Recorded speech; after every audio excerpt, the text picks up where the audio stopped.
Las enfermedades raras, también llamadas minoritarias o poco frecuentes, afectan a menos de 5 personas por cada 10.000. Hay unas 7.000 enfermedades de este tipo identificadas y la mayoría son de origen genético. Para valorar su gravedad y su importancia real, debemos tener en cuenta algunos datos. Estamos hablando de enfermedades poco conocidas por una gran parte de los profesionales de la medicina. Muchos de los afectados no tienen diagnóstico o tardan mucho tiempo en conseguirlo. Un alto porcentaje de estas enfermedades no tiene tratamientos curativos.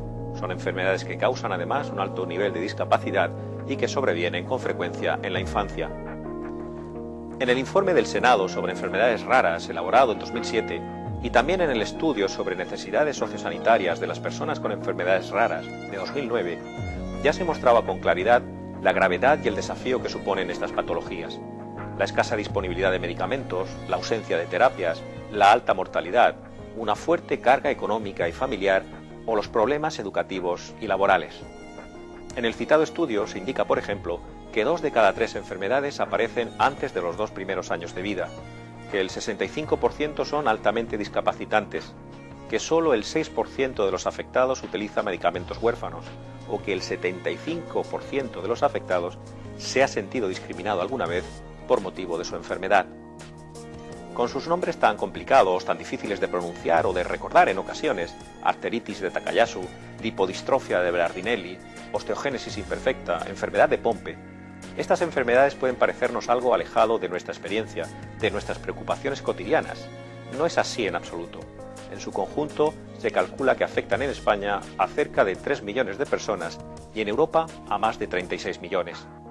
En muchas ocasiones, una alteración genética no tiene una manifestación clínica, no genera una enfermedad. Con frecuencia es el azar, el hecho de que una pareja tenga la misma mutación sin saberlo, lo que provoca que aparezca una enfermedad con graves repercusiones personales y sociales. O que esa circunstancia incluso se pueda repetir en varios hijos. Por su variedad y por las repercusiones que tienen en la vida de las personas, las enfermedades raras son una especie de laboratorio en el que podemos encontrar todo tipo de situaciones relacionadas con los avances científicos y también con las demandas en el ámbito social y sanitario. Con frecuencia, hay logros obtenidos en biotecnología que se producen precisamente gracias al estudio de las enfermedades raras. Y en torno a ellas podemos apreciar los obstáculos, las barreras que la sociedad coloca a nuestro alrededor en terrenos tan importantes como la educación o la atención sociosanitaria. Alrededor de las enfermedades poco frecuentes germinan también experiencias positivas, historias de esfuerzos, de lucha, de superación de límites y de compromiso. Historias de personas que desafían cualquier obstáculo y abren nuevos caminos para los demás. Para contar nuestra historia hemos conectado con cuidadores, asociaciones, instituciones, investigadores y hemos recogido numerosos testimonios. Muchos de esos testimonios aparecerán en este documental, aunque el eje principal del relato será la historia de 2 familias, una de Totana, Murcia, y otra de Mallorca. Cada una de estas familias ha aprendido a vivir en una especie de laberinto, ha aprendido a buscar una posible salida en medio de la adversidad, a defender palmo a palmo su derecho a vivir, y nos muestran los recursos de que los seres humanos disponemos a veces para transformar nuestros puntos débiles y desarrollar nuevas fortalezas.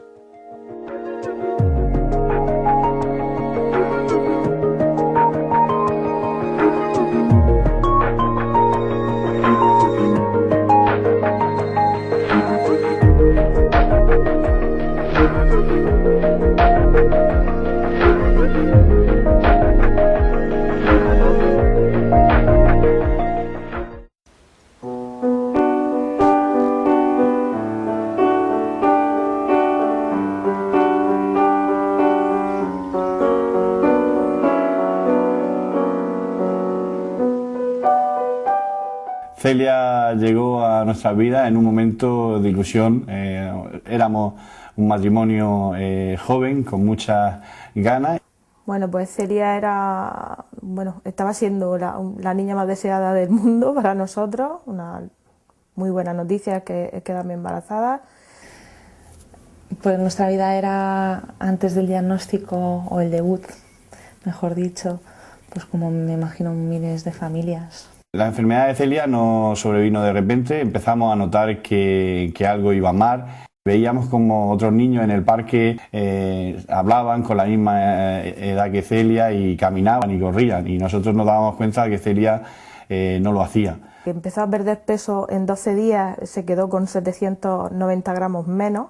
Su pediatra en una consulta normal pues nos transmitió que efectivamente tenía una hepatomegalia y unos triglicéridos bastante altos y que requería de que otros especialistas trabajaran con Celia. Creo que el hombre fue contundente, muy sincero y no pudo ser más directo y dijo: aquí hay un problema, el hígado está más grande de lo que le corresponde, yo esto no sé por qué es. Una mañana, antes de ir al colegio, se fue a levantar y le falló una pierna. Nos fuimos de inmediato a urgencias, le hicieron unas pruebas, no le vieron nada. En una de las visitas al pediatra, por un cierre de bronquios, pues según lo auscultaba, pues oyó un ruido que no le gustó. Inmediatamente nos derivó a hacer una radiografía y tras el resultado pues comprobó que el tamaño del corazón no era el normal para una niña de su edad. Más adelante empezó con febrícula diaria. Empezó a tener unas manchas en las muñecas, en los pies, pero no sabíamos a qué se debía ni había ninguna razón para que salieran las manchas. Y empezó a volver a necesitar silla de paseo porque se cansaba en exceso. La situación era grave, era compleja, era seria y decidieron ingresarla en la UCI debido sobre todo a la hipertensión que tenía. Pues en nuestro caso el peregrinaje se inicia con la derivación que nos realiza el pediatra a los especialistas del hospital de La Risaca y ahí vamos yendo de consulta en consulta, neurólogo, genetista, oftalmólogo, cardiólogo, de forma simultánea nos veíamos cómo estábamos repitiendo la historia desde que nació nuestra Celia hasta el momento, especialista tras especialista, y la sensación que teníamos era que ellos no nos transmitían nada, solo escuchaban lo que nosotros queríamos decir. Y en aquella segunda consulta avisan a 3 más y van llegando como en fila india, uno primero, el otro después y otro después. Bueno, y entre ellos hablan y se hacen preguntas y a nosotros nos van quedando nombres como oligosacáridos, que no sé cómo me acuerdo de esa palabreja todavía, y no sé, aspectos que estaban valorando y que entre ellos, pero con los padres delante. Y yo decía, pero bueno, esta gente que está hablando, a mí que me digan ya lo que pasa, que le pongan algo y que nos vayamos a casa. Y ese peregrinaje desgasta mucho a las familias porque es un deambular continuo. Probaron muchos tratamientos que fracasaron, pero iban probando con otros porque no había nada descrito para el Takayasu en sí. Subía y bajaba las tensiones de una manera desorbitada, le ponían medicación, le quitaban otra, en fin, era un poco ir probando a ver hasta dar con la solución, hasta que fue mejorando poco a poco. Al principio nos creíamos que lo sabíamos todo, que tenía nuestra hija un problema en el hígado y era lo que había que tratar y que solucionar. Pero conforme pasaban 8 visitas, 10 visitas, 12 visitas, no solo nos dedicábamos mi marido y yo a discutir diariamente porque estábamos abusando de llevar al hospital a una bebé tan pequeña, que además presentaba un aspecto muy risueño, que dormía estupendamente, que no daba el castigo ninguno, que no era una cría problemática, más que tenía un aspecto pues como los que practican la halterofilia, creo que se llama, ¿no? Que es lo que levantan las pesas. Bueno, pues un aspecto muy musculoso, muy delgada y monísima. Por encima de todo, monísima. Para mí lo más duro fue la separación. Más que lo que me dijeran que tuviera, las horas de visita. A mí me quitaron a mi hija, consciente, a los 2 días de su cumpleaños, y me dijeron que tenía una enfermedad que no conocían prácticamente nada, un nombre extrañísimo, encima impronunciable. O sea, yo entendía que me tenía que ir, pero lo que no entendía era cómo ella podía entender que yo me tenía que ir. Una vez que ya sabíamos un poco más de la situación, no se me olvidará en la vida, lógicamente, es una pregunta que le hice a estas doctoras, que si mi hija iba a vivir, y ellas no me contestaron, porque no lo sabían. La doctora nos comunicó el diagnóstico de Celia, que utilizó también una frase que ha rondado mi cabeza muchas veces, y era que que la enfermedad de mi hija no tenía tratamiento y se desconocía su evolución. Quizás para un padre y para una madre esa es la frase que más nos cuesta trabajo entender. En nuestro caso, hasta que tuvimos el diagnóstico definitivo de celia, de lipodistrofia congénita de Bernardinelli, fueron varios los síndromes que aparecieron en nuestro camino. Se hablaba de celia que era una persona autista, se hablaba de que podía tener un síndrome de Angelman o del síndrome de Rett, es decir, eran varios los nombres que aparecieron en todo este proceso. Bueno, esto sí que debería mejorar el Servicio Público de Sanidad, porque en nuestro caso la habitación donde informan a los pacientes a los familiares de los pacientes que están ingresados en la unidad de cuidados intensivos, pues es bastante agobiante, por decirlo de una manera suave. Es una habitación pequeña, con una mesa y 2 sillas, poca luz, paredes grises, viejas, y las noticias que se dan allí pues no son agradables, con lo cual el entorno tampoco acompaña. Sí, porque piensas qué es lo que no he hecho bien yo en esta vida, qué he hecho mal, que me ha tocado padecer en el cuerpo de mi hija la enfermedad, ¿no? Y te echas la culpa de cosas que no tienen sentido. ¿Qué había hecho yo para que la niña estuviera mal y yo no? No era justo que a la niña le hubiera tocado tener una enfermedad. Pero yo creo que quizás en este caso hace unos años toda esta situación era mucho peor. Yo tengo ya más de 40 años y a mí me dieron el diagnóstico primero con 12, pero era una época en que no se sabía muy bien cómo funcionaba la osteogénesis imperfecta, qué era lo que lo causaba, se conocían los efectos. Fue desastrosa, claro. A mí me dijeron, tiene usted osteogénesis imperfecta, y cuando fui a preguntar esto en qué consiste, me dijeron, pues es muy fácil, la tipología, osteogénesis imperfecta. El hueso está formado de manera incorrecta y además en el origen. Bueno, pues muy bien. Luego me he enterado que es que la relación de el problema con una causa genética y con un problema de colágeno se ha sabido hace 30 años. Luego, claro, empiezas a hilar y dices, bueno, cuando a mí me dieron aquello es que no lo sabían. En primer lugar, yo nací en una localidad de Galicia, Vigo, y ni allí ni en el resto de centros hospitalarios gallegos tenían un conocimiento de la enfermedad como para saber el diagnóstico correcto.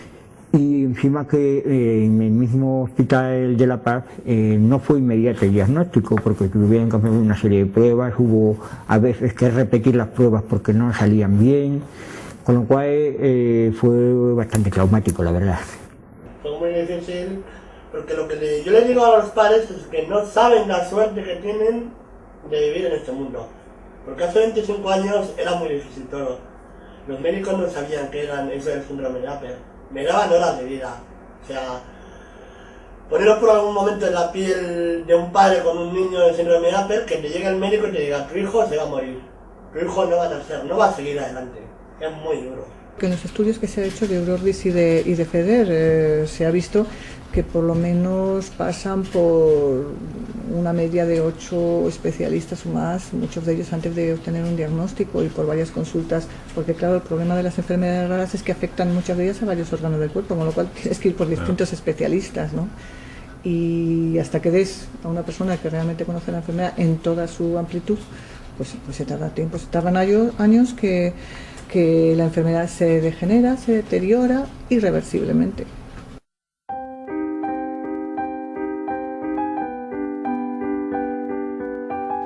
De repente, un día, la vida deja de ser ese espacio conocido, gobernado por rutinas y problemas previsibles. Nos sentimos en un terreno desconocido, entre paredes y caminos que no sabemos a dónde nos conducen. El laberinto no es un lugar al que llegamos, sino que surge de pronto, sin estar preparados, sin darnos tiempo para reaccionar. Sin saber cómo, la enfermedad se convierte en algo crónico, en algo permanente. El laberinto es ya tu casa y tu vida es otra. Se trata de una experiencia, de una sacudida brutal que a nadie deja indiferente. Y claro, todo eso te lleva a un camino en el que te encuentras prácticamente solo y que tienes que luchar para sobrepasar esas barreras, esas paredes. Cuando uno se siente solo empieza a hacer cosas diferentes. sobre todo por cómo se siente, pues se siente mal y también se siente diferente a cómo se sentía hasta ahora.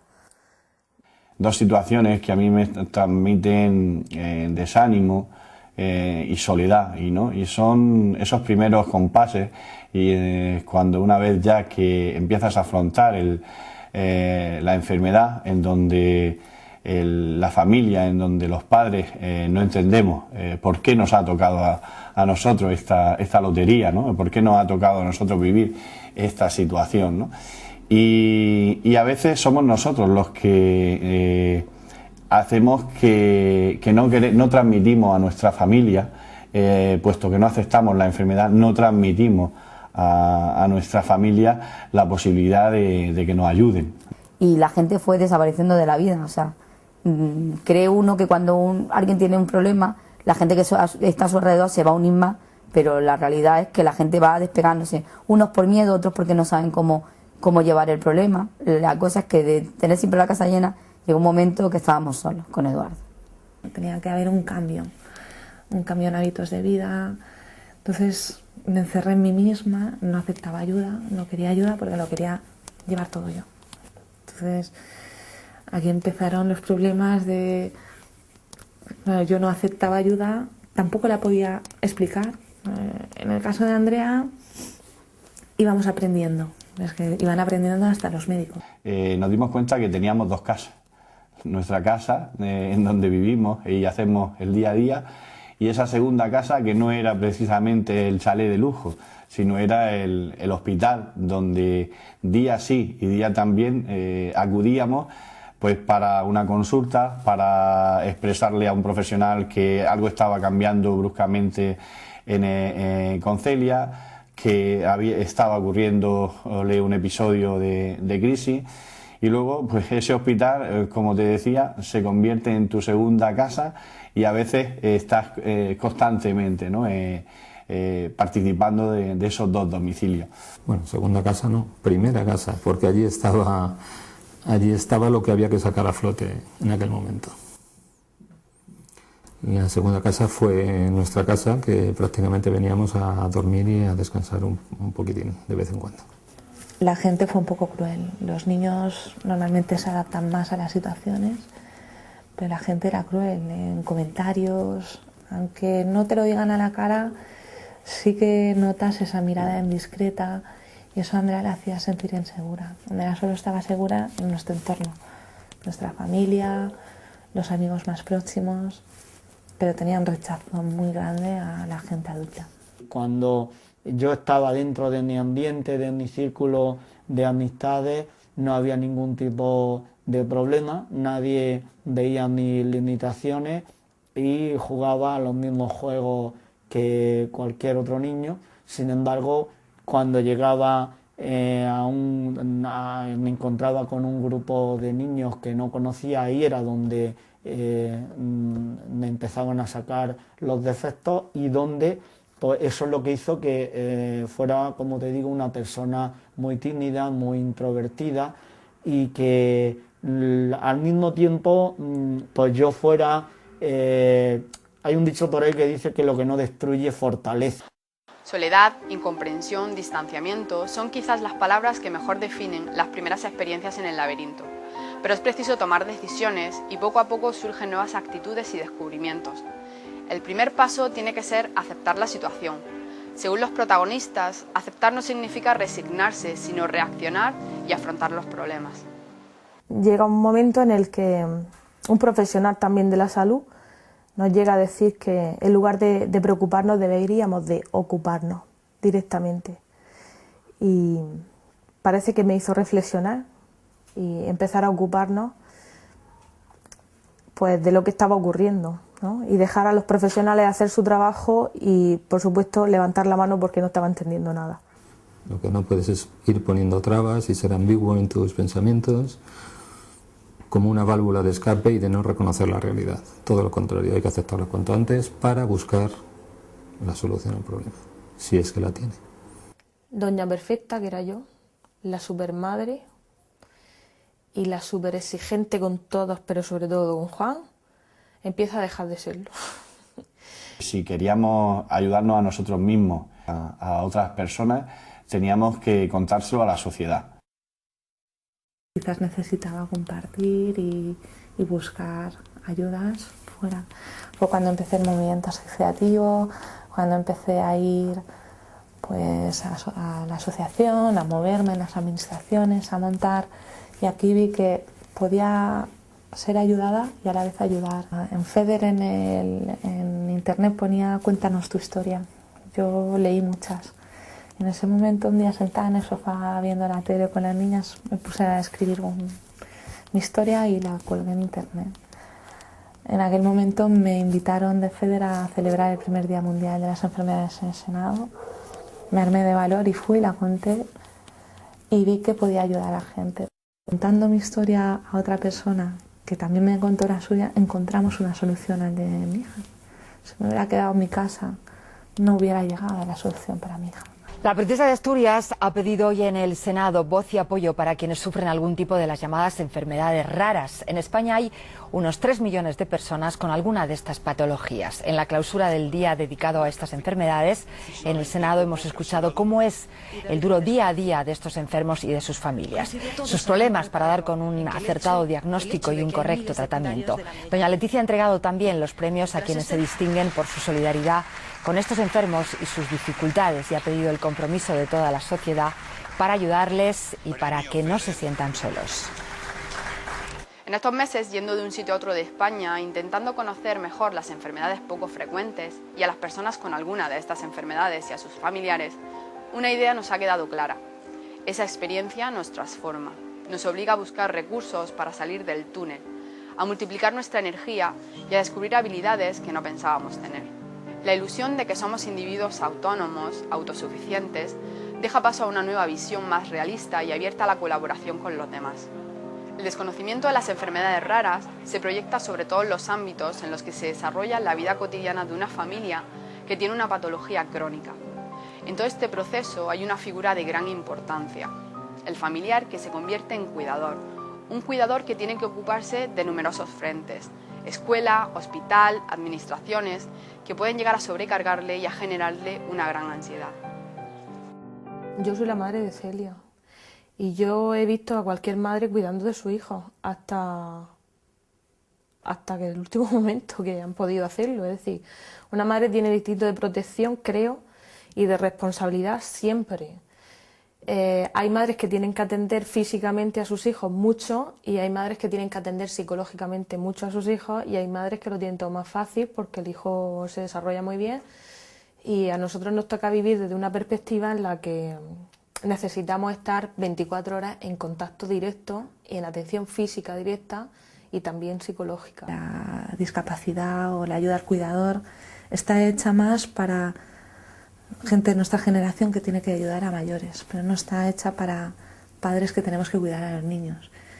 Claro que es normal, pero es que no vives. O sea, son cuidados 24 horas, son cuidados 365 días.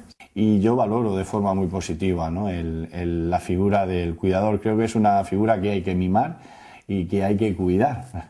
Hay que tenerlo siempre presente. Y para ello, pues también hay que ayudar a formar a estas personas, ¿no?, porque muchas veces se encuentran también que les es difícil afrontar algunas situaciones que se generan en ese día a día, ¿no? Entonces yo creo que es muy importante también el tener presente esa formación, aunque sea un familiar directo, la persona que vaya a realizar ese trabajo y esa figura. Yo creo que es verdad, ¿no? Damos por supuesto en la cultura latina que quien debe cuidar a las personas, a sus seres queridos, a las personas con enfermedad durante mucho tiempo, ¿no?, cuando hablamos de enfermedades crónicas, debe ser la familia, ¿no? Y no entiendo que no debería ser así siempre, ¿no? Es verdad que pensamos, desde mi punto de vista en la cultura latina, que quienes mejor cuidan a sus seres queridos somos nosotros mismos, es decir, tenemos un gran sentimiento de correspondencia, de gratitud y de arraigo familiar, pero sin embargo, cuando uno percibe o ve la realidad de lo que significa el cuidar y lo que conlleva, pues yo creo que que uno se da cuenta de que realmente es una tarea demasiado compleja como para no reflexionar cuanto menos ante ello, ¿no? Los cuidadores han estado a la sombra, nadie, como si no existieran, ¿no? Hasta ahora que está empezando a hablar un poquito de los cuidadores. Tienes que cuidar al cuidador, eso está claro, ¿no? Y la administración sí que debería, ahora con la ley de dependencia creo que ya se está dando un paso, ¿no? Si se aplica bien. A veces incluso se critica el papel del cuidador y creo que no está reconocido porque el cuidador por lo general es un familiar, una madre, generalmente es la madre, aunque también el padre o el esposo, la esposa, y no hablamos de unos cuidados solamente básicos de alimentación, dependiendo de la enfermedad, sino estamos hablando de cuidados emocionales también, que es lo que hace que las personas pues puedan llevar precisamente ese tipo de cuidados mejor o peor, ¿no? Entonces el cuidador, como solemos decir, ¿quién cuida al cuidador? Mis padres lo son todo para mí, y no es por decir una frase hecha, sino porque en verdad si no fuera por ellos, tanto de mi madre que estaba permanentemente conmigo, como mi padre que estaba siempre buscando la manera de conseguir los recursos para poder salir adelante, si no fuera por ellos, difícilmente hoy podría decir que estoy aquí. Lamentablemente este tipo de enfermedades sí requieren un cuidado permanente. En cualquier momento, por una pequeña relajación, podemos entrar en convulsión, podemos tener crisis respiratorias, podemos tener, en fin, dependiendo del tipo de glucogenosis, los síntomas pueden ser distintos, pero en esa común es que tenemos unos problemas graves de los que tenemos que acabar en urgencia. El centro cree la oportunidad de crear programas de respiro familiar que en el campo de las personas mayores, en el campo de las personas con discapacidad están mucho más asentadas desde hace muchos años, pero en el campo de las enfermedades raras pues tienen poca experiencia en España, ¿no? En Europa sí que ya existe una red de centros de respiro familiar. Y en este momento en España pues vamos desde el centro de referencia a implantar en este verano pues programas específicos para de alguna manera reconocer y poder dar descanso durante un escaso tiempo, 15 días, a la familia, y que permita durante ese tiempo al menos poder poder reflexionar acerca del cuidado, poder tener o invertir la familia su tiempo en tareas de ocio o en tareas que no ha podido asumir durante el tiempo de cuidado a lo largo de todo el año, ¿no? Los cuidadores no pueden hacerlo todo. Las administraciones no comprenden, a veces, la situación por la que realmente pasan las familias. No comprenden, en ocasiones, que las enfermedades minoritarias requieren medidas especiales en educación, en atención primaria o en la atención en urgencias. En todos los casos, la comunicación es un factor esencial. Yo nací en Ciudad Real. En Ciudad Real no sabían atender mi problema y no existía ninguna dificultad para trasladarme a Madrid a centros hospitalarios más grandes, con mejores especialistas y más medios. Era una cosa automática. Si yo tuviese ahora mismo la edad pediátrica y me ocurriera lo mismo, tendría muchos problemas. Porque se supone que hemos creado un sistema sanitario donde cada autonomía es autónoma y cada autonomía tiene los medios sanitarios para atender tus problemas sin necesidad de nadie. Y es un sistema perverso porque la realidad te demuestra todos los días que eso no es verdad. Que si tienes un problema corriente, tu sistema sanitario en tu comunidad va a ser capaz de resolverlo. Pero si tu problema no es corriente, a veces se producen situaciones muy dramáticas. Una de las cosas que me hace pensar que a veces la sanidad tiene que mejorar es precisamente cuando llego a la puerta de urgencias con mi hija, precisamente con una urgencia, y tengo que empezar a contarle al profesional médico que me está atendiendo, con todos mis respetos hacia él, le tengo que empezar a contar la historia desde el principio. con lo fácil que sería tener informatizada la historia y que la propia familia, cuando se trata de familias que visitan constantemente el hospital, pudiesen llevar en su pendrive, es decir, igual que pueden llevar un parte médico, pues que pudiesen llevar en un pendrive lo que es la historia, para que no hubiese que repetir todo ese proceso, porque estamos hablando de una entrevista que puede llegar a durar más de 30 minutos. La problemática surge desde todos los puntos. Volvemos a la buena voluntad humana de la persona, pero el sistema simplemente no está adaptado a nosotros. A mí me explicaron el equipo de orientación en el dictamen de escolarización de Celia, después de una entrevista bastante larga, diría, bueno, no sé, completa, larga no, larga parece algo que te incomoda, completa. Me explicaron un cuadro muy bonito, muy bien pintado, que decían en el que yo estaba dentro, y después de 4 años yo no me veo, es que me buscaban el cuadro y es que no me veo. El cuadro está pintado, y es chulo, de verdad que es chulo, pero es que yo no estoy dentro. En principio creíamos que era una niña un pelín mimada, era la pequeña de una familia, siempre quería ir en brazos o en cochecito, hombre, que ya eres muy mayor, venga, y le dábamos como mucha caña. Y de repente, bueno, pues casualidades, y a partir de un constipado, esta niña pues tenía problemas de bronquios y tal, pues ya empezaron a moverse, a detectar que el corazón era muy grande, y a partir de ahí salió todo. Claro, para nosotras eso fue un toque de atención muy grande, porque no habíamos sabido ver, pero claro, lógico, no lo supimos ver, ¿no? Y a partir de ahí nos pusimos a trabajar y a buscar y a aprender con Iliana, pues todo lo que nos iba enseñando la vida, ¿no? Y lo que le iba enseñando a ella sobre todo. Y cuando fui al colegio a preguntar qué es lo que tenía que hacer para matricular al niño en el colegio, solamente vinieron al niño y me dijeron que el colegio no estaba preparado para niños con problemas. ¿Qué tipo de problemas tenía mi hijo? ¿Cómo sabía lo que le pasaba a mi hijo si no me habían preguntado? ¿No? Me pusieron todas las trabas del mundo, desde que, o sea, el niño empezó a hacerse pipí, no sabíamos por qué, cuando salió de la guardería controlando el pipí. Me dijeron que el niño no podían dejar la clase sola para llamarme a mí por teléfono. Yo le llegué a mandar incluso un móvil para que la profesora me llamara por teléfono, para que no tuviera que dejar a los niños solos. Y fue todo como un impedimento para que Eduardo pudiera integrarse en el colegio, ¿no? Cuando Eduardo perfectamente era 3 años, y en 3 años la verdad que no necesitas saber más que lo que sabe un niño con 3 años, ¿no? Y la verdad que me pusieron muchas barreras. Y yo creo que cualquier niño, un niño con una enfermedad rara no se tiene que limitar. Porque ¿quién nos dice que un niño con una enfermedad rara no puede llegar a ser un Bill Gates el día de mañana?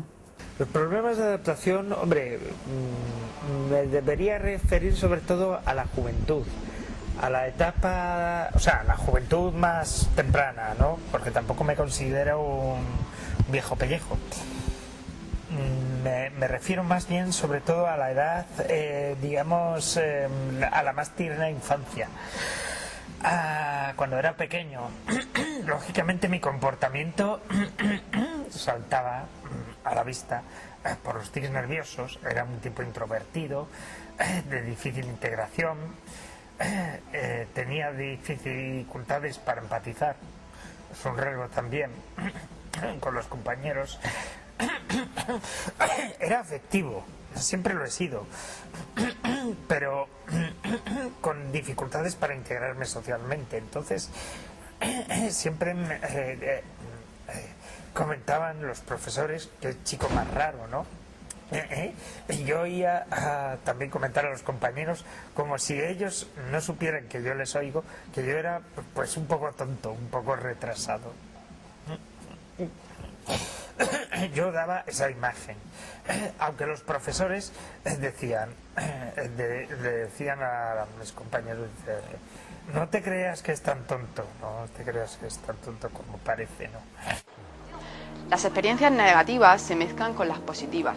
En muchas ocasiones depende del azar, por ejemplo, encontrar un buen médico, un buen hospital, un buen profesor, una buena escuela. Y esto añade más incertidumbre en la vida de las personas con enfermedades poco frecuentes. En todo caso, en estos últimos años ha habido algunos avances muy significativos en la atención sociosanitaria de las personas con enfermedades raras y en el desarrollo de herramientas de información útiles. Las pequeñas asociaciones o las grandes como FEDER a nivel nacional o Eurordis y NORD a nivel internacional forman un tejido sin el que no podría hoy entenderse la situación de los afectados ni los logros conseguidos. El movimiento asociativo de las enfermedades minoritarias ha avanzado exponencialmente en los últimos años. La vinculación a las asociaciones ha sido un elemento fundamental para el desarrollo de líneas de trabajo específicas para las enfermedades poco frecuentes, a pesar de que aún sigue existiendo una falta de tradición en este sentido en España y no siempre resulta sencillo poner en marcha una asociación. Por mi experiencia personal a través de las asociaciones, mi primer contacto fue a través de FEDER. Me di cuenta de la importancia de una asociación aquí en Baleares, porque a mí la asociación de diabéticos me había ayudado mucho a nivel personal y para mi hija. Y aquí no había ningún sitio donde yo pudiera encajar, o sea, donde Andrea pudiera encajar. Era cardiópata, pero no encajaba en la asociación de cardiopatías congénitas. Era afectada renal, pero tampoco encajaba en el perfil de las enfermedades renales. Entonces decidí montar la asociación de enfermedades raras aquí en Baleares. Y entonces emprendí la asociación con otra madre, que también tenía una hija que tiene una enfermedad muy poco frecuente. Y para mí fue un bálsamo el formarla y empezar a ayudar a la gente. Degenen surge prácticamente en esa fase de aceptación de la enfermedad, ¿no? Es decir, prácticamente a principios del año 2008, en enero de los 2008, pues ya nos dimos cuenta que tanto Naka como yo que queríamos compartir con otras familias y con otras personas lo que nos estaba pasando, ¿no? Y lo que nosotros quisimos es hacer una asociación con un carácter genérico y que pudiese englobar a familias con diversas enfermedades raras, ¿no? Y bueno, pues ese proyecto ilusionante se ha transformado en una palabra que a mí me gusta decir mucho, ¿no? Y que es que Degene es una gran familia. Año tras año vamos teniendo puertas más abiertas. Desde esa perspectiva, quizás ahora somos más conocidos que antes. No significa que seamos una de las principales plataformas de pacientes más conocidas en España, pero sí que nos vamos dando cuenta que se nos va teniendo en cuenta en órganos de decisión, se nos va teniendo en cuenta en diferentes plataformas asociativas, y en ese sentido vamos sintiendo que el trabajo que se está desarrollando en pro de este inmenso colectivo al que estamos representando, bueno, pues cada vez va teniendo mayor eco, mayor repercusión. El siglo XXI será probablemente el siglo de la biotecnología. Esa es nuestra esperanza. También es frecuente oír que el siglo XX ha sido el de la revolución en las comunicaciones. La prensa, el cine, la televisión, Internet han cambiado la vida de los pacientes, la forma de entender y de vivir las enfermedades raras. Cuando se preguntó a Ray Tomlinson, inventor del correo electrónico y premio Príncipe de Asturias, si recordaba haber recibido algún correo electrónico particularmente gratificante, respondió que recordaba especialmente uno en donde una persona le daba las gracias en nombre de un familiar que sufría una enfermedad rara, porque gracias precisamente a un grupo de intercambio de correos había logrado conectar con personas que tenían la misma patología. Eso le cambió por completo la vida y además le sirvió para gestionar mejor todos los aspectos relacionados con la enfermedad. Pues cuando le diagnosticaron a mi hija la enfermedad, lo primero que hice fue conectarme a Internet y ver qué recursos existían en España. Y bueno, mi primera impresión fue buena porque aparecía una federación estatal de enfermedades raras, en este caso FEDER. Tenían un servicio de información y orientación y hice una primera consulta. Ese fue mi primer acercamiento a la federación. Y como familiar de una persona que sufre una de estas enfermedades de baja prevalencia, pues creo que la existencia de ese recurso pues me abrió una primera puerta, ¿no? en ese momento tan difícil de asumir por parte de un familiar.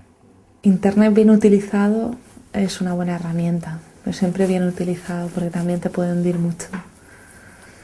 A través de Internet hemos podido comunicarnos con otras personas en otros sitios que tienen lo mismo que tú y te puedes sentir comprendido, apoyado y pues buscar soluciones, pero si no lo sabes manejar es una herramienta peligrosa Pero puedes empezar a ver cosas que realmente no tienen por qué suceder. Cuando no existía Internet, cuando no existían estas comunicaciones, una persona con una enfermedad rara podía vivir toda su vida pensando que era el único, pensando que no había nadie más en el mundo, él, quizá su familia, pero no había ninguna posibilidad de contactar con nadie. Para mí Internet, desde luego, es la que tiene mayor, de todos los medios, es aquel que tiene mayor información. Internet tiene dos problemas. Uno, como con cualquier otra información, saber seleccionar la información correcta, y otra, la accesibilidad. Que nos podemos encontrar con enfermedades raras, o podemos encontrarnos con discapacidades que necesitan la accesibilidad a la web, y por tanto pues son dos condiciones previas. Pero yo creo que Internet es la que tiene la información más amplia sobre todas las discapacidades, a condición de saber seleccionarlas, ¿no? Y de elegirlas. Internet, sobre todo la web 2.0, permite salir de casa a gente que no sale nunca, aunque solamente sea por Internet. Permite relacionarse con el mundo exterior, con otras personas de fuera, que compartan su misma discapacidad o no. Pero yo creo que Internet, como casi todas las nuevas tecnologías, favorecen a la discapacidad. En el año 98, cuando empezamos, Internet no existía. Claro, en el año 98 le decían al padre de un chico, pues su hijo tiene Pompe. Y decía, bueno, ¿y qué es Pompe? ¿Y dónde te iba? A una enciclopedia que estaba editada hacía la última, hacía un año, pero la información era de hace 5, con lo cual había avanzado o había nuevas informaciones que podían suavizar o no la información que se tenía, y la información no era real. Aparecieron las publicaciones en revistas médicas, pero claro, en revistas médicas era una persona que había investigado, posiblemente hacía cuestión de un año, que había conseguido convencer a la editorial o al consejo de redacción o al consejo científico de esa revista que merecía la pena, bueno, pues que esa revista recogiera o incluyera un estudio que yo había realizado, pero el enfermo no tenía acceso a ese estudio porque era de estudios técnicos, y al final Internet ha acercado todo eso al enfermo. Hombre, en nuestro caso, desde luego, fue un instrumento que sirvió para salvarle la vida. No fue el único instrumento, ¿no? Si solamente hubiéramos dependido de los medios de comunicación, pues no hubiéramos conseguido nuestro objetivo. Pero fue un instrumento que en ese aspecto pues creo que supimos utilizarlo bien desde nuestra posición, y también por supuesto la asociación nos ayudó muchísimo. O sea, supimos jugar con esa baza que teníamos de los medios de comunicación, y el mensaje era claro, ¿no? O sea, en este caso pues era un mensaje muy fácil de transmitir. Un niño muy pequeño que a lo mejor por la inflexibilidad o la intransigencia o las pocas ganas de moverse de ciertos agentes pues iba a perder la vida, ¿no? Era un mensaje muy fácil de transmitir en su caso particular. Con respecto al tratamiento de las enfermedades raras en general, ya la cosa cambia, ¿no? O sea, eso no es así. Nosotros siempre queremos tomar los medios de comunicación como un entorno amigo que nos puede ayudar exponencialmente a transmitir nuestro mensaje. Pero esa es nuestra visión. El medio de comunicación toma conciencia de nuestra situación cuando ocurre algo llamativo. Entonces se acerca a nosotros, pero el problema es que no nos da el tiempo suficiente. Una cosa es la realidad y otra cosa es la información. La información siempre se ve un poco sesgada por una cuestión de impresionar, o una cuestión de competencia, una cuestión de impacto. Es decir, lamentablemente estamos ante una cuestión de que si una cosa no produce impacto, que la gente diga, uy, es como que es una noticia que no trasciende. Entonces, la gran mayoría de noticias, o algunas se deforman o se tergiversan para darle mayor impacto. Entonces, las noticias son buenas, son importantes, los avances se producen, pero evidentemente el impacto en el paciente a lo mejor no es el que se predice inicialmente o el que se dice en la noticia. Pero yo creo que, como todo en la vida, hay que lograr un equilibrio. Se tiene que seguir investigando, se tienen que seguir los logros, y la única manera de conseguir inversión y que reconozcan el trabajo científico es con la difusión. Y la difusión periodística a veces necesita también de un poco de ayuda de impacto. The media sensationalizes work. So sometimes in an effort to get word out, it will overstate the work, and it gives people false hope.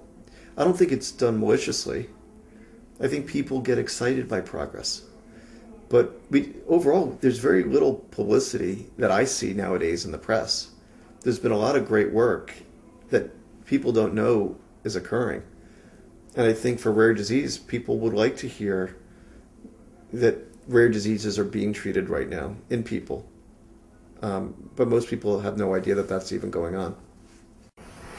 La marató de televisión de Cataluña y no, efectivamente cala mucho en la sociedad catalana. Es decir, este último año, la marató se dedicó a las enfermedades minoritarias, precisamente enfermedades raras, que en Cataluña se les ha llamado minoritarias, y precisamente se recogieron, creo que unos 7 millones y pico de euros, que 7 millones y pico de euros en la época de crisis en que estamos, para nosotros es algo importantísimo. En las enfermedades raras hubo un antes y un después de la implicación de la princesa de Asturias. Pues me lo han dicho, yo coincidió mi entrada en aquel momento, pero la verdad que se implica una persona mediáticamente importante hace que la gente relacione la información con la persona que la está representando. Valoro que lo más necesario es que precisamente las personas que conocemos siempre a través de los medios de comunicación, los deportistas, determinados actores y actrices de determinadas series o incluso de películas, en definitiva personas famosas de diferentes índoles, pues puedan contribuir con su imagen a apoyar, en este caso, las enfermedades raras. Pues por circunstancias de la vida he tenido la oportunidad, el privilegio, diría yo, de conocer a las personas afectadas directamente y a sus familiares por enfermedades raras.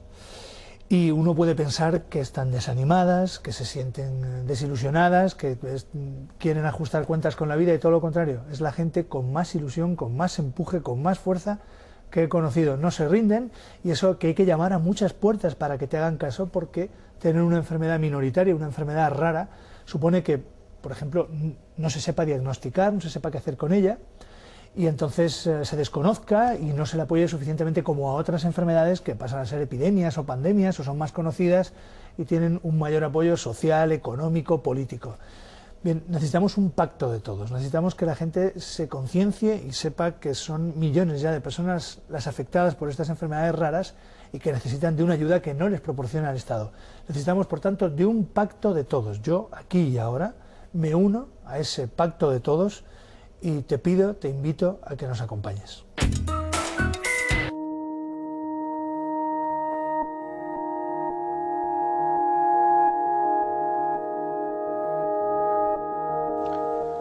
Los progresos en el desarrollo de planes y estrategias de carácter específico es un primer paso importante para mejorar la atención de las personas con enfermedades raras. En España tenemos una estrategia nacional y también planes en Andalucía o en Extremadura, por ejemplo. Claro está que la materialización de esos documentos requiere también un compromiso económico, nacional e internacional, que no se puede olvidar, ni siquiera en momentos de crisis como el actual. Es decir, nosotros partíamos de una realidad donde las enfermedades raras eran o se estaban intentando atender lo mejor que se sabía y se podía en función de los recursos, a veces dispersos y poco organizados, y hemos empezado a organizarnos. Esto quiere decir que todavía encontramos, y es muy probable que podamos encontrar, por una parte, situaciones de disfunción heredada, aunque determinados mecanismos han empezado a ponerse en marcha para mejorar la coordinación a nivel de determinadas comunidades autónomas. Es cierto que partimos de situaciones que no siempre eran idóneas y que de algún modo pueden estar o haber estado enquistadas, y reconducir esta situación forma parte de las actividades que tenemos que hacer los que estamos desarrollando planes de salud. Europlan es un instrumento de ayuda a todos los Estados miembros para que puedan tener un plan nacional de enfermedades raras. Está muy bien tener una estrategia europea, pero hay que hacerla vivir cerca de la gente. Y en este momento solo hay 6 Estados miembros que han adoptado su plan nacional de enfermedades raras. España fue el 5º, y eso quiere decir que nos faltan 21. Eso significa que hay que dedicar un gran esfuerzo, que hay que hacer asistencia técnica, que hay que hacer formación, porque no todo el mundo parte del mismo nivel ni conoce las enfermedades raras de la misma forma. Hay Estados miembros en que hablar de enfermedades raras es como hablar de vudú. No deja de ser una realidad que hay crisis, pero no deja de ser una realidad que las enfermedades raras son una circunstancia excepcional y que a pesar de la crisis hay, al menos en Andalucía, un compromiso político importante por no desatender la atención a los enfermos con enfermedades raras. Pero sí, desde luego, que eso nos está obligando y nos va a obligar siempre. Debe ser una obligación, haya crisis o no, a hacer un uso lo más eficiente que podamos de los recursos que tenemos. Que en términos de lo que es dotación presupuestaria vamos a asistir a problemas graves, y yo creo que ahí no estoy descubriendo nada. Yo no creo que vaya a haber una reducción en lo que se estaba en estos momentos dotando para enfermedades raras, pero tampoco estoy absolutamente seguro de que vaya a haber un aumento, que era algo que estaba clarísimo hace 2 años. La puesta en marcha de centros de referencia para la atención de las personas con enfermedades raras o para la investigación en este tipo de patologías es la llave que puede aliviar y, en el mejor de los casos, resolver los múltiples problemas que hemos ido viendo: el desconocimiento, los errores diagnósticos, la escasez de tratamientos curativos. En estos últimos años destaca la puesta en marcha del Centro de Referencia Estatal de Atención a Personas con Enfermedades Raras y sus Familias de Burgos, el CREER, dependiente del IMSARSO. El tratar o el trabajar directamente con las familias o con las personas afectadas en todo su ámbito del día a día, ¿no? De los cuidados, es el fundamental, desde la asistencia sociosanitaria, que es nuestro principal objetivo. Eso por un lado, y luego el poder trasladarlo a las casas, ¿no? de las personas que tienen enfermedades raras, a su comunidad autónoma, a su ciudad. A mí me gustaría que de aquí salieran esos modelos de atención por grupos de enfermedades, por enfermedad, y que en su entorno más inmediato se pudiera trabajar con ellos así, que no tuvieran que venir ellos aquí, sino que nosotros podamos llevarles esas soluciones a su casa, ¿no? Se crea en el 2009 un centro que va a buscar de alguna manera reconocer esos derechos que llevan luchando durante tanto tiempo las personas afectadas por el síndrome minoritario y sus familiares, y que sea un lugar de encuentro para dichas personas y dichos familiares, ¿no? A su vez, lo que se busca es que ese centro permita o tenga la capacidad de crear el conocimiento suficiente y poder gestionarlo para que ese conocimiento pueda viajar a lo largo del territorio nacional, incluso a nivel internacional, y pueda ayudar a las personas que padecen enfermedades raras allí donde se encuentren, ¿no? Desde el punto de vista administrativo hay una experiencia positiva que no me gustaría que pasara, y es la colaboración, aparte de la organización de pacientes que FEDER, que como ya he comentado antes, y alguna asociación específica con la que tenemos contacto, el propio centro, el conocido como Centro de Burgos, la gente del Centro de Burgos, la gente de CREER, que desde el primer momento han abierto sus puertas a la colaboración y tenemos una estrecha colaboración con ellos, y eso es muy importante en la administración, porque a veces no es fácil, porque uno dice, estos son mis competencias, estos son las competencias del otro centro, y sin embargo aquí hay una línea que casi no hay división entre nosotros a la hora de colaborar. Evidentemente cada uno tenemos nuestras competencias y nuestros conocimientos y nuestras organizaciones de las que dependemos, pero es una línea absolutamente transparente de colaboración en todos los aspectos y abierta, y eso también es una experiencia positiva que también la gente la debe conocer, porque no estamos hablando solamente de cada uno hacemos lo que podemos, sino estamos hablando también de que las administraciones de vez en cuando funcionan. Para los familiares que vivimos con una enfermedad rara, si hay una institución con la cual nos sentimos plenamente identificados, y que para mí ya es algo más, forma parte también de mi familia, es el CREER, el Centro de Referencia Estatal de Burgos. La verdad que mi percepción desde el momento que tuve la oportunidad de llegar por primera vez a este centro es de destacar la gran profesionalidad del equipo humano y profesional que hay en el CREER, con su máximo responsable como director, Miguel Ángel Ruiz, porque esa cercanía y esa profesionalidad la transmitían en el día a día con los pacientes y también con las familiares, ¿no? El querer que en todo momento te sientas en el centro como si estuvieras en tu propia casa. Para mí es muy importante, porque allí fue donde encontré la última solución o la última mejora de mi hija. Allí fui al primer encuentro de asociaciones de enfermedades raras, y allí tuve la oportunidad de conocer la presidenta de la Asociación de Neurofibromatosis de España, Begoña, que hablando y compartiendo nuestras historias me comentó la posibilidad de ponerme en contacto con una familia que tenía neurofibromatosis, que había tenido un problema de estenosis de la arteria renal y la habían podido operar fuera. Las personas con enfermedades minoritarias y sus familias aluden a menudo a la importancia de la investigación, puesto que ésta se asocia a curación o al menos a posible mejora en las condiciones de vida de los afectados. Es justo reconocer el protagonismo en estos años y en este sentido del Instituto de Investigación de Enfermedades Raras vinculado al Instituto de Salud Carlos III o el trabajo desarrollado igualmente por el Centro de Investigación Biomédica en Red para las Enfermedades Raras.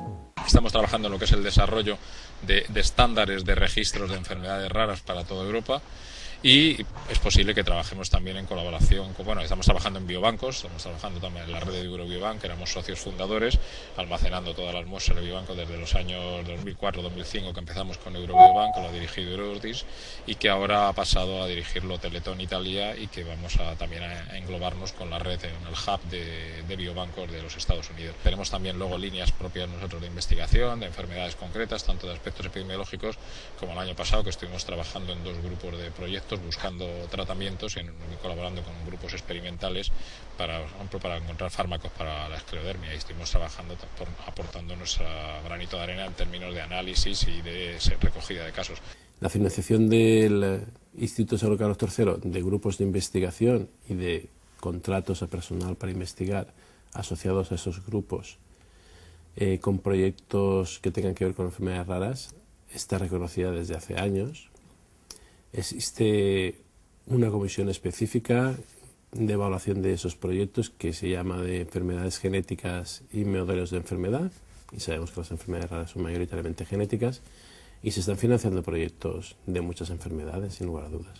Siempre digo que el investigador de enfermedades raras tiene una particularidad por las causas perdidas, porque en otras enfermedades que son mucho más estrellas, si uno dice, bueno, la diabetes, el cáncer, hay un montón de ayudas, laboratorios, es decir, hay muchísimo dinero en investigación, inclusive por compañías farmacéuticas que están muy interesadas en desarrollar y en investigar.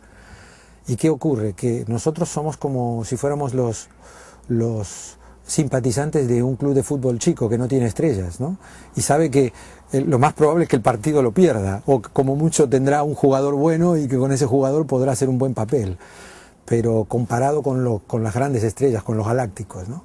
Entonces, lo mismo pasa. Yo creo que es una cuestión de actitud. El investigador de enfermedades raras tiene una actitud de compromiso con la enfermedad.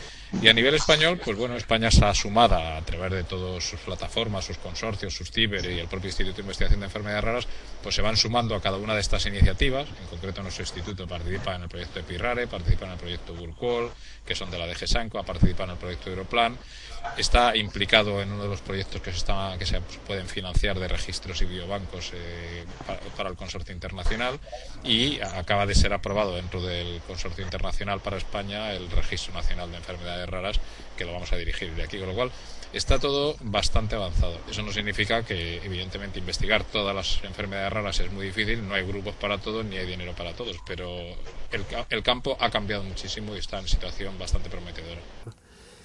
Pero de enfermedades raras hay que captar gente que se interese por el campo. Nosotros tenemos esa obligación y nos gusta hacerlo, ¿no? Gente que se interese, que al entrar en nuestro terreno, haber tenido una vía que se lo haya facilitado, estas becas lanzaderas nuestras, pues alguno de ellos le entrará algún en ellos y se mantendrá el tiempo ya de su carrera, la tendrá ahí. Tenemos más investigadores que teníamos hace muy poquitos años, tenemos más inversión que teníamos hace muy poquitos años, incluso con medio de la crisis tenemos mucho más inversión, tenemos consorcios no solamente de investigación, sino también tenemos otros consorcios donde se reúnen todas las voces, la industria, los afectados, etcétera, que es ICOR, y tenemos en principio mucho mayor conocimiento general en el mundo de la ciencia, con lo cual si juntamos todo ese cóctel, pues no digo vayamos a solucionar la vida inmediatamente a todo el mundo, pero el objetivo que se ha propuesto IRDI del año 2020, tener 200 nuevos tratamientos y tener todas las enfermedades diagnosticadas, yo desde mi punto de vista, sin tener la visión que tienen ellos a lo mejor, diría que probablemente vamos a conseguir más de 200 tratamientos, y a lo mejor no conseguimos que todas las enfermedades tengan un kit diagnóstico, una herramienta diagnóstica, pero sí vamos a conseguir más tratamientos. O sea que yo creo que en una cosa se han quedado cortos y en otra cosa se han ido un poco lejos, pero en cualquier caso va a ser positivo ese futuro. Desde mi punto de vista, España en el sector de las enfermedades raras está dentro de, podemos decirlo, del top 10, ¿no?, de los países que está con más preocupación, ¿no?, o que está tratando de desarrollar más líneas de actuación en el campo de las personas con enfermedades raras. Si bien nos dista todavía mucho recorrido, mucha distancia con países como Francia, donde, por ejemplo, ya desde 2004 iniciaron su primer plan de acción en enfermedades raras, ya están por el segundo plan de acción. Italia, donde ya tienen pues casi 120 centros de referencia, unidades de referencia en hospitales públicos y de alguna manera, o centros pues nórdicos, ¿no?, como el centro Grenska en Suecia, que ya tienen más de 20 años en funcionamiento, ¿no? Investigar es un proceso complejo. Ciertamente, los avances en genética o en biotecnología han sido espectaculares en los últimos años, y esos avances han cambiado nuestra percepción de las enfermedades raras y del futuro de las personas con este tipo de patologías. A pesar de ello, oímos con frecuencia quejas sobre el distinto ritmo que esos avances tienen según sean valorados por parte de los propios investigadores o por parte de los afectados. Cuando estuve en Estados Unidos, lo primero que me preguntaron cuando estábamos hablando ya de permisos para la intervención para la niña era que si de los restos de lo que le pudieran sacar a la niña podían seguir una investigación como algo normal. Aquí esto es como ir a pedir, por favor, que te investiguen cuando tienes sobre todo una enfermedad minoritaria o rara. Las empresas no tienen ni la obligación ni la concienciación de destinar un fondo de su trabajo para dedicarlo a la investigación. Sé que se hace en otros países del primer mundo, de los más desarrollados, de los que siempre intentamos imitar después en todo lo comercial y en todo lo que envuelve el mundo capitalista, pero no en la investigación. Es necesario el tener la investigación siempre presente, y para ello hay que tener también claro que hay que dotar presupuestariamente todas estas líneas de investigación. Sin investigación, las enfermedades raras no tienen ningún futuro. Entonces, lo que pretendemos ahora, en los pasos que estamos dando ahora mismo, consisten en intentar recapitular el fenotipo de celia en animales, en ratones. Para ello, lo que vamos a hacer es infectar, por así decirlo, determinadas regiones del cerebro de ratas con la mutación que tiene celia y ver, mediante adenovirus, y ver si es posible observar en estos animales parte de la clínica que presenta esta niña. Esto nos puede dar información al analizar los cerebros de estas ratas, nos puede dar una información importante sobre los mecanismos. Si no conocemos bien los mecanismos, difícilmente podremos plantearnos tratamientos, ¿no? Al mismo tiempo, pues sobre cultivos vamos a probar, aún no empezamos, pero lo pretendemos hacer en estos próximos meses, algún fármaco que ya se está probando con cierto éxito en otras enfermedades no iguales, pero que el mecanismo genético es parecido. La aorta de Andrea, que es la arteria que hemos dicho, la arteria principal en el organismo, ¿no?, que va repartiendo la sangre, pues en Andrea, en la zona abdominal, pues se obstruye. Entonces a las piernas no llega la sangre que tiene que llegar. Y lo que el doctor Criado hizo fue poner una prótesis, o sea, con material sintético, hacer un bypass, que es poner una arteria artificial que va desde la aorta torácica, que está íntegra y está, bueno, el calibre más ancho de todo el organismo, hasta las arterias principales que dan irrigación a las piernas. La investigación en enfermedades minoritarias, en realidad, es la que más apuesta por orientaciones novedosas que repercuten también en las enfermedades comunes. No siempre se destaca esta circunstancia y se opta más bien por orientar las argumentaciones hacia los costes generados por las enfermedades raras, más aún en épocas de incertidumbre económica. No es una inversión excesiva para pocos beneficiarios porque estamos hablando, es una estimación, pero estamos hablando de 3 millones de personas. Es cierto que conocer los mecanismos que causan enfermedades raras, los mecanismos biológicos que causan enfermedades raras, va a dar lugar al conocimiento dirigido y más rápido de problemas que se asocian también a enfermedades más comunes. Invertir en investigación en enfermedades que muchas de ellas se inician en la infancia, a veces de recién nacido, a veces ya en el adolescente, para personas que tienen toda una vida, una biografía por delante, pues supone que si podemos mejorar su calidad de vida va a ser mucho menos costoso para ellos, para su familia y para la sociedad en general, tanto en términos emotivos como económicos. Yo las veo muy abordables y de hecho yo creo que es importante esta idea de asociarlas como enfermedades raras, no como cada una de esas 7.000 o casi 7.000 enfermedades raras, sino todas ellas juntas, como colectivo, porque hay muchísimas cosas que investigando, como decíamos esta mañana, pues investigando en hiperoxaluria, puedes tener ideas o resultados que son aplicables a una enfermedad metabólica de una ruta que no tiene nada que ver con el oxalato. Yo creo que esta transversalidad de la investigación en enfermedades raras es una de sus fortalezas, que hay enfermedades por las que merece la pena pues que no se pare el tren de la investigación y que sigamos teniendo coraje de decir esto, porque la inacción también tiene un coste.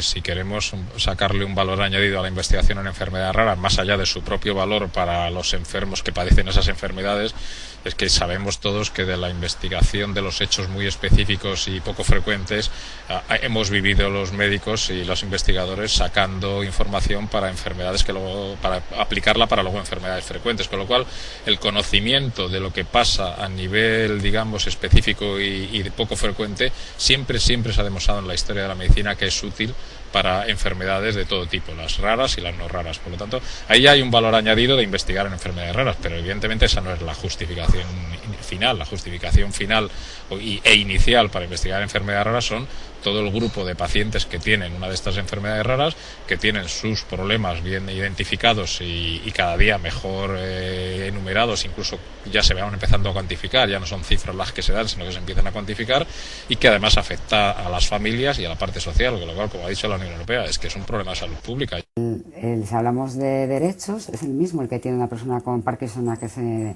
investigue su enfermedad que una persona con paraparesia. No, yo creo que aquí no se tenía que tener en cuenta los números. Los esfuerzos por mejorar la situación de las personas con enfermedades minoritarias y sus familias han de intensificarse en los próximos años, si no queremos que lo hecho hasta el momento sirva para poco. Y esa es una tarea de todos.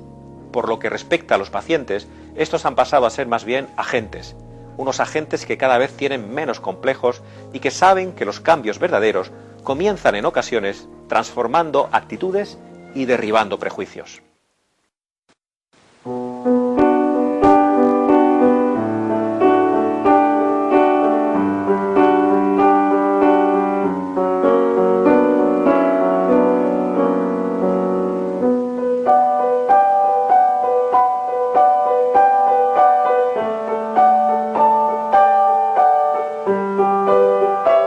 Para mí, mi hijo es el más guapo del mundo. Yo no le veo las diferencias. Yo digo que las diferencias se ven cuando se ven con otros ojos.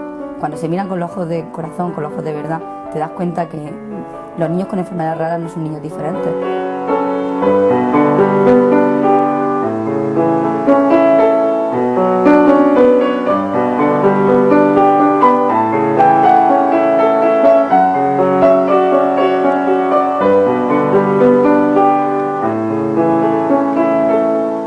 Puedes tener un sentimiento de rabia, de impotencia y de pensar ¿por qué me ha tocado a mí? Y bueno, la respuesta a esa pregunta pues no se tiene, ¿no? ¿Por qué te ha tocado a ti? Pues porque te ha tocado, o sea, es porque si no tuvieras esa enfermedad no serías tú.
Thank you.